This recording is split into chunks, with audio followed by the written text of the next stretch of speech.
Welcome to I'm a Project Junkie. Today I'm going to be showing you my entry piece makeover. This is the before picture. I just wanted you to see this is actually a brand new piece of furniture that we purchased. But once we got it in the space, it was a little bit too dark and it was a little too heavy, and so my husband actually suggested that I painted it, which never happened. So I was going to jump on that opportunity.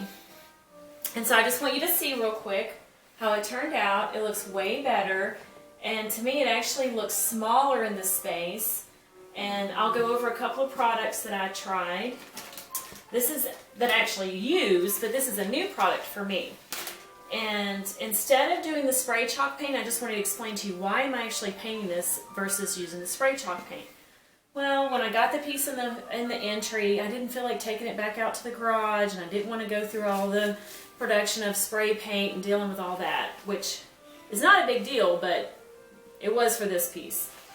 So I decided, let's try a new product. This is an actual furniture paint that I purchased at my local antique mall, and the company is called Rethunk Junk, in the colors Cloud. Now, I just want to go over a couple of details before I get started. If you purchase furniture that's inexpensive, if it's not from an antique mall or a Goodwill and it's not solid wood, or it's not an old solid wood, the most likely it's going to be extremely porous wood. So when I started to paint this, the whole thing started soaking in and it kind of turned orange. And my husband suggested that I use a primer first to seal the wood because it's so porous. So I ended up having to do 3 coats of the primer. Now that might be a big deal to you, but it wasn't a big deal to me. each night I took my 4-inch paintbrush, which I don't see it at the moment. I used a 2-inch angled, just a hand brush, paintbrush. And I just came through, covered all the top piece. This is the original top. I just taped off the edge and then I covered it completely with newspaper. And I actually taped off the edges this time because I didn't want overspray on these pieces. And so once I took the time to do 3 coats of primer, I let them dry 24 hours in between, and then I was able to use the paint. Now this actually is a really good furniture paint. It was the consistency of pudding. It went on in a matte finish. I really liked it. I didn't have any problem with it. So again, I took all the hardware off. I took the drawers out, but I did not take the doors off. I just taped over the the hardware. I taped over the hardware and just kind of did 1 coat of this paint, and then I came back with the same products that I used before. Now just remember, if you're not used to using gloves, these are great.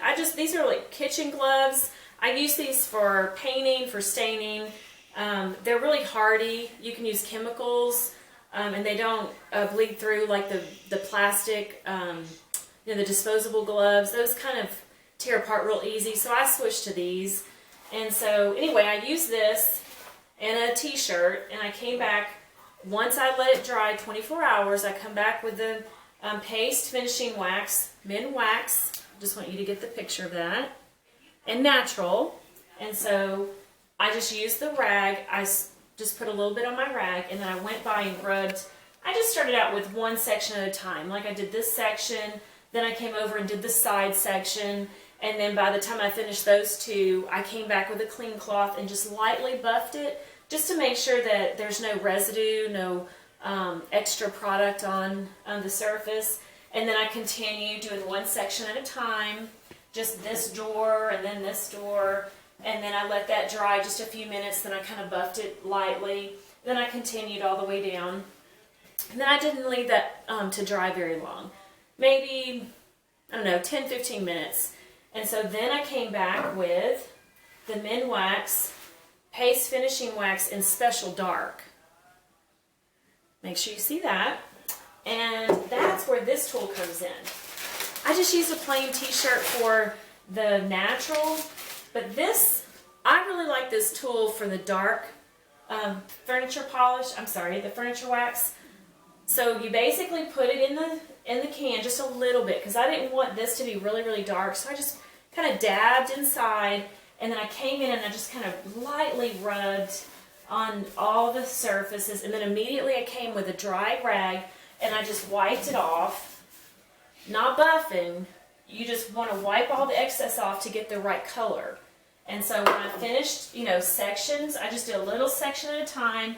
I just came in kind of around the edges on the door, just a little bit, and then I just kind of went in just a little bit, and maybe not so much on the inside, because I didn't want the whole thing dark. I just wanted to highlight just a little bit. And so after I let that dry for at least 30 minutes, I did the same technique for the whole piece. Then I came back with another clean rag and I buffed it. And the secret to buffing, you want to make sure that the more you buff, the shinier the piece is going to get. It's like polishing something. So if you want a matte finish, you just barely want to buff. Don't keep buffing and keep buffing. You just want to buff just a little bit so it kind of seals the product. I guess that's the best way I know how to describe it. It creates a nice finish. And if you're going to use this furniture wax, you're not going to use a polyurethane.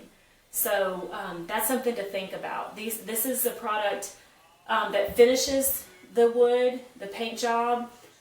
You don't have to use it. It just gives that extra finish, that added, to me it just kind of makes it a little bit of a nicer piece of furniture when you're done.